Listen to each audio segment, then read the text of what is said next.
Olá, meus amigos e minhas amigas. No vídeo de hoje vamos falar um pouco sobre a chegada dos caças F-16 à Ucrânia e quais as perspectivas do impacto dessa chegada para os rumos do conflito.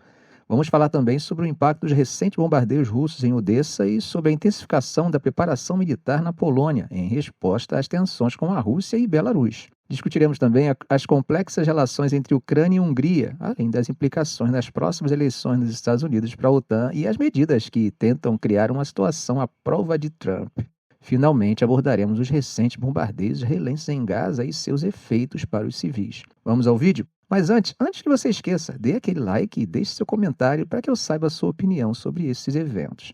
Bom, gente, iniciamos falando sobre a chegada dos caças F-16 para a Ucrânia.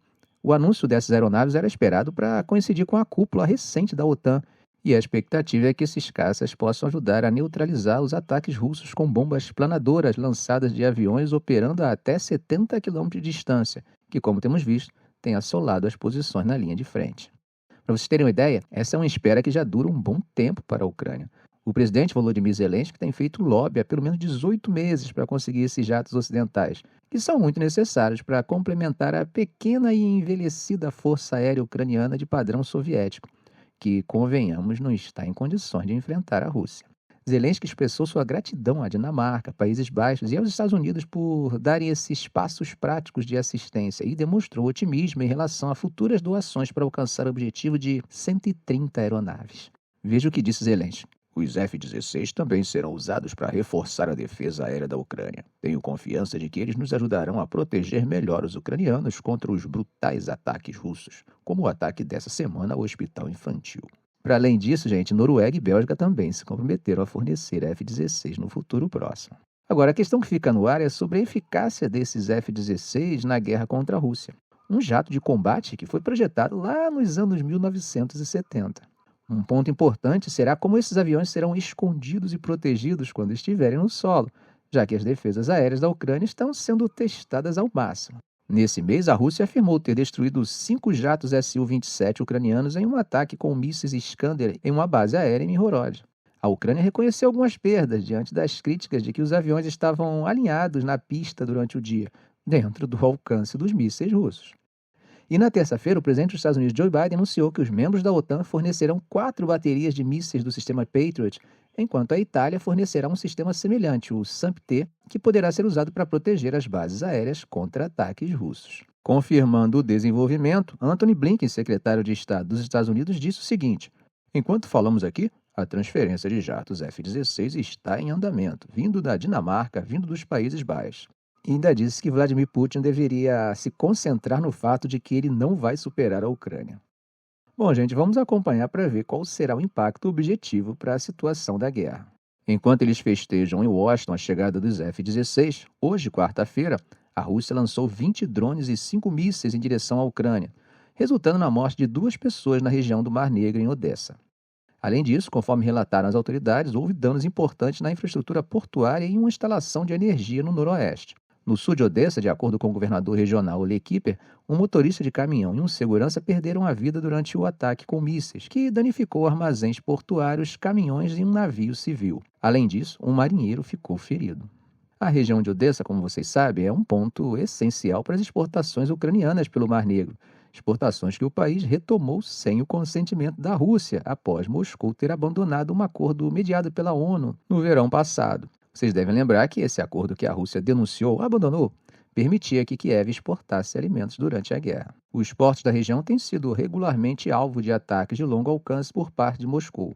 Desde o início do conflito, em fevereiro de 2022, o governo russo tem negado que esteja mirando civis ou infraestrutura civil na Ucrânia.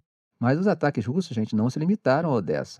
De acordo com o operador nacional da rede elétrica, drones de ataque danificaram uma instalação de energia na região noroeste de Rivne. Felizmente, segundo o governador Alexander Koval, o incêndio que começou foi controlado e não houve registro de vítimas. A força ucraniana, como sempre costuma fazer, disse que abateu 14 dos 20 drones sobre 8 regiões durante o ataque, além de impedir que 3 dos 4 mísseis russos K-59 e K-69 atingissem seus alvos. Bom, gente, vamos falar sobre a preparação militar na Polônia, que está se intensificando em resposta ao crescente clima de tensão com a Rússia e Belarus. O chefe do Estado-Maior das Forças Armadas Polonesas, general Wiesław Kukula, afirmou na quarta-feira que o país precisa preparar seus soldados para um conflito em larga escala, em vez de um conflito assimétrico.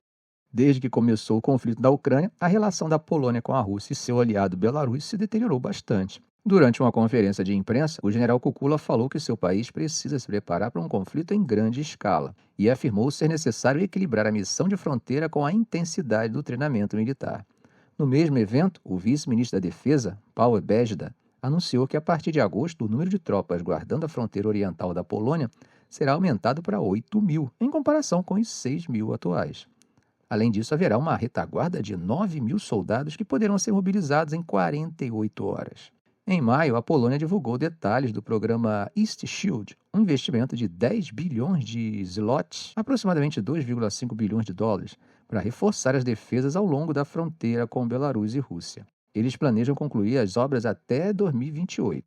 A fronteira com Belarus tornou-se um ponto de tensão desde 2021, quando migrantes começaram a se concentrar na região após Belarus abrir agências de viagens no Oriente Médio, oferecendo uma nova rota não oficial para a Europa. A União Europeia considerou essa manobra como uma tentativa de criar uma crise. Em resposta à invasão russa da Ucrânia, Varsóvia aumentou os gastos com defesa para mais de 4% do seu PIB esse ano. O general Kukula falou ainda do grande interesse atual de candidatos a se alistarem no exército, o que cria um dilema sobre aceitar mais recrutas do que o previsto, o que comprometeria a aquisição de equipamentos militares. Esse interesse, segundo ele, deve começar a diminuir a partir de 2027. No final do ano passado, as Forças Armadas polonesas contavam com cerca de 190.000 integrantes, incluindo forças terrestres, aéreas, navais, forças especiais e de defesa territorial. A Polônia planeja aumentar esse número para 300.000 soldados nos próximos anos. Bom, gente, mudando levemente de assunto, mas ainda no tema Ucrânia, o ministro das Relações Exteriores da Ucrânia, Dmytro Kuleba, se reuniu com seu homólogo húngaro, Péter Szijjártó, em Washington na quarta-feira, durante a cúpula da OTAN. Kuleba fez questão de deixar bem claro que qualquer iniciativa para acabar com a guerra de Moscou na Ucrânia não deve se basear nas retóricas russas. Se você não está entendendo, deixa eu contextualizar para você. Esse encontro ocorreu após o primeiro-ministro húngaro Viktor Orbán visitar Kiev, Moscou e Pequim, em uma missão que ele classificou como uma missão de paz. Orbán, que tem sido um opositor da ajuda militar à Ucrânia, sugeriu durante sua viagem a Kiev que o presidente Volodymyr Zelensky considerasse um cessar-fogo para acelerar o processo de paz. Mas essa ideia foi prontamente rejeitada por Kiev. Kuleba, através de suas redes sociais, explicou que atualizou Szijjártó sobre a situação no campo de batalha e as preparações para um segmento da cúpula sobre a Ucrânia realizada na Suíça em junho. Ele enfatizou que nenhuma iniciativa de paz pode se basear nas falácias russas. Na argumentação apresentada por Kuleba, um cessar-fogo só levaria a mais ataques russos no futuro. Eles acreditam que não há alternativa ao plano de Kiev para um acordo que exige a retirada das tropas russas do território ucraniano. Quando Orbán sugeriu um cessar-fogo, o presidente Vladimir Putin reiterou suas demandas de que Kiev abandone suas aspirações à OTAN e renuncie a 4 regiões ucranianas parcialmente ocupadas pela Rússia. Para Kiev, isso equivaleria a uma rendição. Então, a Ucrânia está trabalhando com seus aliados para preparar um plano abrangente a tempo para a segunda cúpula, que eles esperam que aconteça até o final do ano. Mas parece que há alguma mudança nos detalhes. É que representantes russos que foram excluídos na reunião na Suíça poderiam ser convidados a participar dessa vez. Enquanto isso, na cúpula da OTAN em Washington, um tema importante que tem dominado as conversas é a possível reeleição de Donald Trump. É isso mesmo. Embora Trump não tenha uma cadeira à mesa, sua influência é palpável. As políticas da OTAN estão sendo ajustadas para lidar com a possibilidade de que Trump, conhecido por seu ceticismo em relação à aliança transatlântica, possa voltar ao poder. A nomeação de um novo secretário-geral da OTAN, conhecido por sua agilidade em lidar com os impulsos imprevisíveis de Trump, e os acordos de defesa de longo prazo com a Ucrânia são medidas para amortecer as flutuações políticas. Além disso, líderes europeus estão aumentando seus gastos com defesa, um ponto que sempre gerou insatisfação em Trump. Dentro do Centro de Convenções em Washington, onde a cúpula está sendo realizada, a figura de Trump lança uma sombra sobre as discussões. Líderes europeus se perguntam silenciosamente se esse é o último encontro com um líder dos Estados Unidos que segue uma agenda transatlântica, um pilar da política externa dos Estados Unidos desde a Segunda Guerra Mundial até a primeira chegada de Trump à Casa Branca. Andrea Kendall-Taylor, diretora do Programa de Segurança Transatlântica no Center for New American Security, afirmou que se Trump for reeleito, isso dirá muito sobre a direção dos Estados Unidos. E, claro, os líderes estão preocupados com o compromisso a longo prazo dos Estados Unidos com a Europa. Trump já não pode retirar os Estados Unidos da OTAN facilmente devido a uma legislação que requer um voto de 2/3 no Senado para essa ação, mas muitos temem que ele traga uma abordagem mais transacional para a aliança. Seu compromisso com a defesa coletiva pode depender do cumprimento das promessas de gastos com defesa dos países europeus. Enfim, meus amigos, é um momento de grande incerteza e muita negociação nos bastidores. Líderes internacionais, especialmente os ucranianos, estão tomando precauções para o caso de Trump retornar ao poder. Isso foi evidente na escolha de Zelensky de falar no Instituto Reagan, um evento repleto de figuras republicanas e diplomatas europeus. Ao ser perguntado sobre o quanto ele está acompanhando as eleições dos Estados Unidos, Zelensky respondeu brincando que às vezes acompanha mais de perto do que os próprios americanos. Atravessando o Mediterrâneo, um ataque aéreo israelense atingiu a entrada de uma escola que havia sido transformada em abrigo no sul de Gaza, o que resultou na morte de pelo menos 31 pessoas. Esse ataque faz parte de uma ofensiva militar intensificada na região, que vem forçando milhares a procurar refúgio. O ataque ocorreu ontem à tarde, atingindo as tendas de famílias deslocadas fora de uma escola na cidade de Abasan, a leste de Khan Yunis. As autoridades do Hospital Nasser, que fica nas proximidades, informaram hoje que 31 pessoas foram mortas, incluindo 8 crianças, e mais de 50 ficaram feridas. Segundo a Al Jazeera, imagens mostraram crianças jogando futebol no pátio de uma escola quando um estrondo repentino abalou a área, seguido por gritos de "um ataque, um ataque". O exército israelense afirmou que está revisando os relatórios sobre civis feridos e disse que o incidente ocorreu quando atacou com munição precisa um combatente do Hamas que participou do ataque de 7 de outubro a Israel. O local estava lotado no momento do ataque, de acordo com testemunhas que falaram à BBC, uma delas relatando que havia até 3.000 pessoas no local. Gente, torçamos para que a mesma indignação legítima e louvável, feita ontem por inúmeros estadistas reunidos em Washington, e até mesmo pelo premier indiano que visitava Moscou após o incidente no hospital ucraniano que vitimou civis inocentes e crianças, também seja repetida na mesma intensidade após a morte dessas dezenas de civis palestinos e dessas 8 crianças inocentes. Que a inexistência de indignação seletiva possa contribuir para responsabilizar os que consideram a morte de civis de forma generalizada como simples dano colateral. Mas não fica por aí. Outros ataques israelenses nas primeiras horas da quarta-feira mataram pelo menos 20 palestinos. Segundo a Associated Press, 12 pessoas foram mortas no campo de refugiados no Ceará e 8 em uma casa em Deir al-Balah, uma área que está dentro da zona segura humanitária, onde Israel disse aos palestinos para procurarem refúgio enquanto conduz ofensivas em várias partes da faixa de Gaza. Como vocês sabem, na semana passada, as forças de defesa de Israel ordenaram uma evacuação em massa de parte do sul de Gaza. Grande parte de Khan Yunis foi destruída em um longo ataque esse ano, mas muitos palestinos se mudaram de volta para escapar de outra ofensiva israelense na cidade mais ao sul de Gaza, de Rafah. Essa semana, as tropas israelenses também têm conduzido uma nova ofensiva terrestre na cidade de Gaza, no norte do território. Segundo eles, seu último esforço para combater militantes do Hamas que se reagrupam em áreas que o exército anteriormente disse ter sido amplamente desocupadas.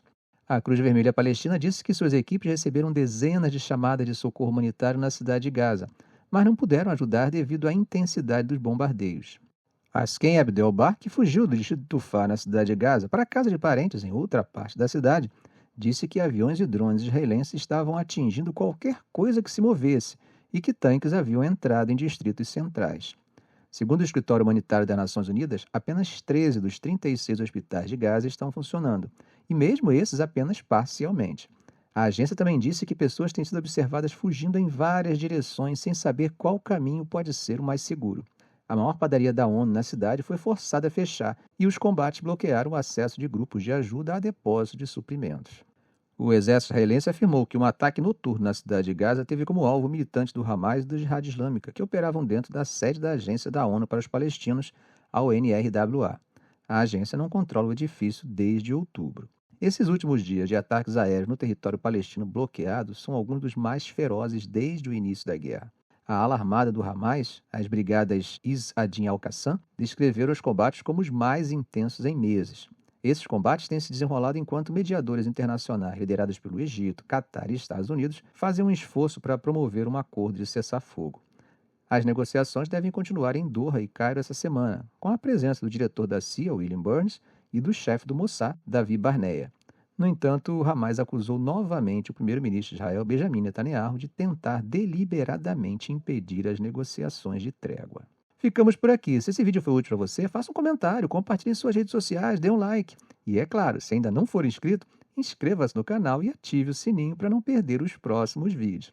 Ok, gente? Um grande abraço do professor Arão Alves.